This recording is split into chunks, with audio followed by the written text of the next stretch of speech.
Hello friends, welcome to my channel EFB English from beginning. Friends, आज हम देखने जा रहे हैं क्या लेसन 48, जहां पर हम देखेंगे कि प्रेजेंट इंडेफिनिट का एक्टिव और प्रेजेंट इंडेफिनिट का पैसिव क्या होता है और दोनों को आपस में कैसे चेंज किया जाता है। सारी बातों को ध्यान से देखिएगा और समझने की कोशिश कीजिएगा। बट फ्रेंड्स, अगर आपने लेसन 47 को नहीं देखा होगा तो आपको ये लेसन समझने में प्रॉब्लम हो सकती है, क्योंकि इसके ठीक पहले वाले लेसन में मैंने आपको बताया कि पैसिव सेंटेंस की हमें ज़रूरत क्या होती है, उसको हम पहचाने कैसे, और पैसिव सेंटेंस की शुरुआत जो होती है वो ऑब्जेक्ट से होती है। अगर हम ऑब्जेक्ट को अच्छी तरीके से पहचान ना पाए तो भी सेंटेंस को बनाना मुश्किल ही होगा। तो लेसन 47 में मैंने आपको सारी बेसिक चीज़ें बताई हैं, तो पहले आप उस लेसन को वॉच कीजिए और उसके बाद इस लेसन को वॉच कीजिएगा। आपको सारी बातें बड़ी आसानी से समझ में आ जाएंगी। अब फ्रेंड्स, स्टार्ट करते हैं क्या आज का लेसन, जहां पर हम देखेंगे प्रेजेंट इंडेफिनिट का पैसिव वॉइस। फ्रेंड्स, हम लोगों ने प्रेजेंट इंडेफिनिट पहले भी पढ़ रखा हुआ है, लेकिन वहां पर हम लोगों ने क्या पढ़ा था, एक्टिव। अगर बात की जा रही प्रेजेंट इंडेफिनिट के एक्टिव सेंटेंस की, तो आप ध्यान से देख सकते हो इसकी जो पहचान होगी वो क्या होगी, ता है, ती है, ते हैं या फिर ता हूँ। और ये जो ता शब्द है ना, ये वर्ब के साथ में जुड़कर आएगा।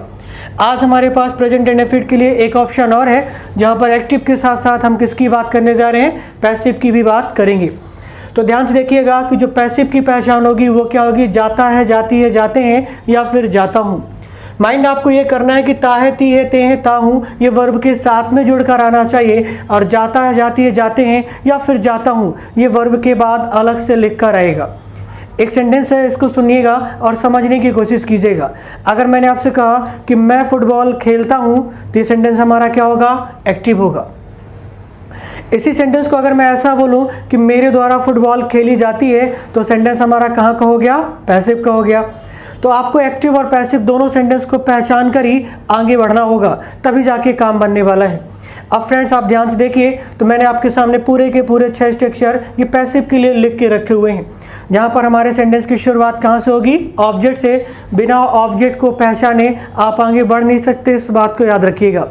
जिस तरीके से हम लोगों ने एक्टिव में देखा था कि हमारे सेंटेंस की शुरुआत कहाँ से होती थी, सब्जेक्ट से, और सब्जेक्ट के अकॉर्डिंग हम लोगों ने यहाँ पर वर्ब की फर्स्ट फॉर्म या फिफ्थ फॉर्म या फिर नेगेटिव सेंटेंस बनाते समय सब्जेक्ट को देखकर ही हम लोगों ने क्या रखा था, डू डज। बिल्कुल वैसा ही काम आज आपको फिर से करना है, बट यहाँ पर इज एम आर का यूज हमें किसको देखकर, ऑब्जेक्ट को देखकर करना होगा, क्योंकि बाई सब्जेक्ट आ भी सकता है और नहीं भी आ सकता। यानी कहने का मतलब ये था कि आज हमें सब्जेक्ट से कोई मतलब नहीं रखना है, हमें सारा काम यानी सेंटेंस को बनाने का जो तरीका होगा वो सारी चीज़ें किसको देखकर, ऑब्जेक्ट को देखकर ही करनी होगी। अब फ्रेंड्स, इसमें एक एग्जांपल लेते हैं। सोचिए कि अगर मैंने आपसे कहा होता कि मैं क्रिकेट खेलता हूं, तो ये हमारा सेंटेंस कहाँ का हो गया, एक्टिव का हो गया। क्यों? क्योंकि यहाँ पर आप ध्यान से देख सकते हो मैंने वर्ब के साथ क्या जोड़ा है, ता है, ती है, ते हैं। तो मैं क्रिकेट खेलता हूँ ये हमारा एक्टिव का सेंटेंस है, और इसको एक्टिव से ही बनाना होगा। तो हमारा सेंटेंस क्या बनेगा, आई प्ले क्रिकेट। ये बन गया हमारा स्टेटमेंट। अब अगर फ्रेंड्स इसी सेंटेंस को पैसिव बनाना होता तो हमें क्या करना होता, इस बात को आप समझने की कोशिश कीजिएगा। हर बार हम यहीं पर फंस जाते हैं कि एक्टिव सेंटेंस को पैसिव कैसे करें। करना तो आपको डायरेक्ट इंग्लिश में चाहिए, बट अगर आपसे नहीं बन रहा है तो आप इजी स्टेप पकड़ सकते हो। ध्यान से देखिए कि लिखा था क्या, कि मैं क्रिकेट खेलता हूँ। अगर इसी हिंदी सेंटेंस को अगर मैं पैसिव में बोलूँगा तो मैं कैसे बोलूँगा, मेरे द्वारा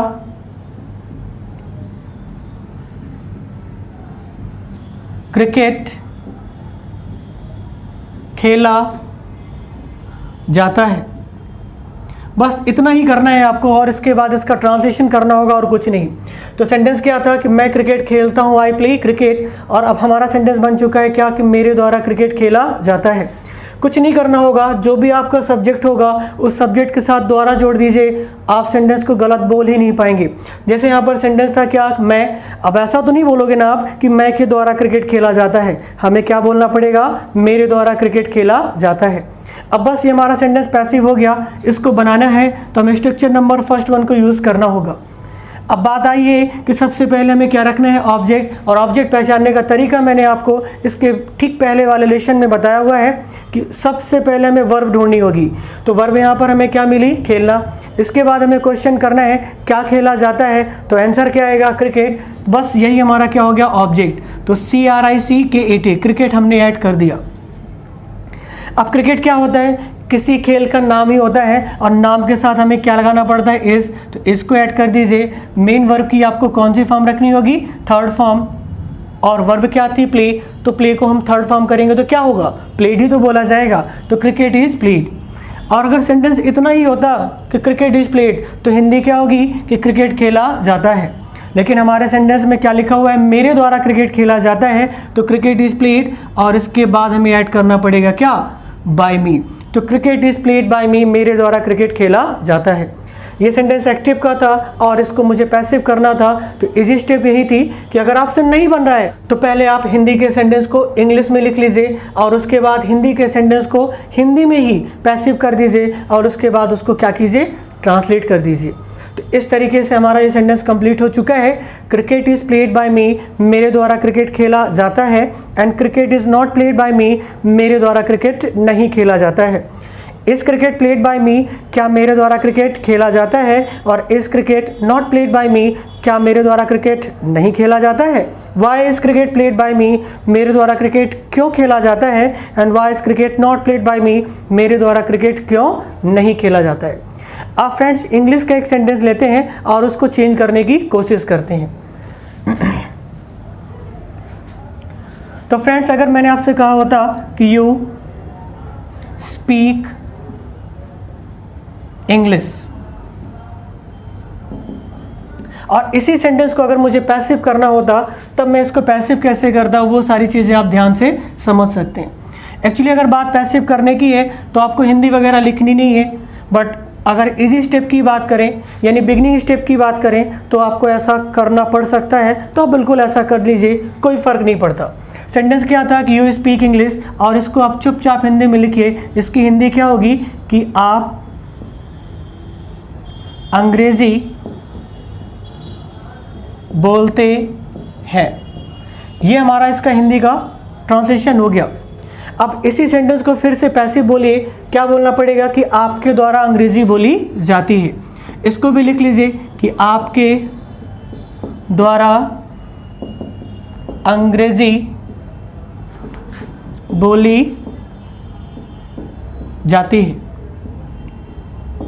अब ये सेंटेंस हो गया हमारा कहाँ का, पैसिव का हो गया।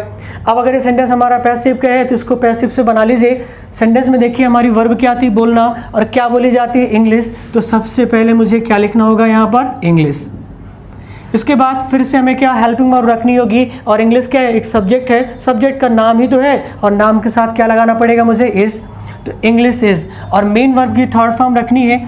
वर्ब क्या थी यहाँ पे हमारी, बोलना, और बोलना को क्या बोलते हैं, स्पीक। लेकिन अब हमें यहाँ पर क्या लिखना होगा, स्पोकन, क्योंकि हमें वर्ब की थर्ड फॉर्म ही ऐड करनी है। तो इंग्लिश इज स्पोकन, और आपके द्वारा लिखा हुआ है तो सेंटेंस क्या बनेगा हमारा कि English is spoken by you, आपके द्वारा अंग्रेजी बोली जाती है। आपको भी ऐसे ही करना है। अगर आपके पास इंग्लिश का सेंटेंस है तो उसे हिंदी कर लीजिए और फिर चेंज कर लीजिए। और अगर आप डायरेक्ट कर सकें तो इससे अच्छी कोई बात नहीं होती। बट एक बात को और माइंड कीजिएगा कि हमारा अगर सेंटेंस सिंपल है तो एक्टिव पैसिव चाहे जो भी हो वो सिंपल ही बनेगा, और अगर सेंटेंस हमारा नेगेटिव होता तो हमारा एक्टिव पैसिव भी नेगेटिव बनता। एक एग्जांपल और लेकर इसको समझते हैं। अगर फ्रेंड्स मैंने आपसे कहा होता कि यू डोंट स्पीक इंग्लिश,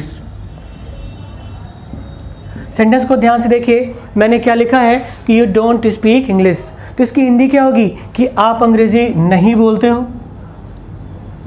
और अगर इसी को मैं पैसिव करूंगा तो मैं यही तो बोलूँगा ना कि आपके द्वारा अंग्रेजी नहीं बोली जाती है। कुछ नहीं करना है आपको। ये सेंटेंस अगर नेगेटिव है तो हमारा जो पैसिव है वो भी हमारा नेगेटिव ही बनेगा।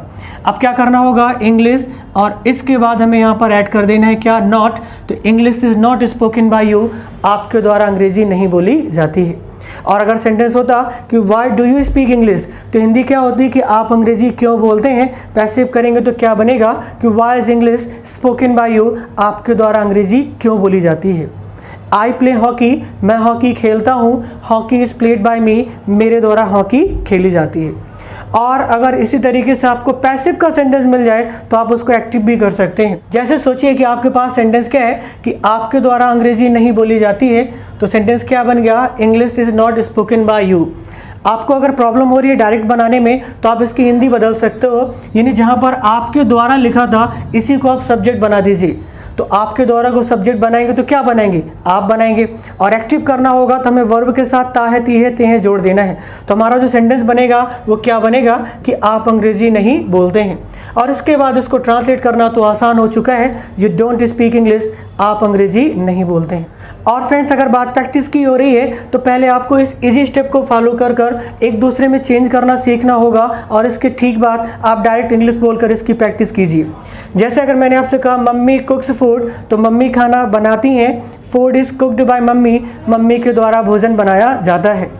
आई am not scolded by papa, papa के द्वारा मुझे नहीं डांटा जाता है। एंड पापा डज नॉट स्कॉल्ड मी, पापा मुझे नहीं डांटते हैं। Why do you learn English, आप अंग्रेजी क्यों सीखते हैं। And why is English learned by you, आपके द्वारा अंग्रेजी क्यों सीखी जाती है। तो फ्रेंड्स ऐसे ही प्रैक्टिस करते रहिए, मिलते हैं फिर आपसे अगले लेसन में। See you next video, till then bye bye.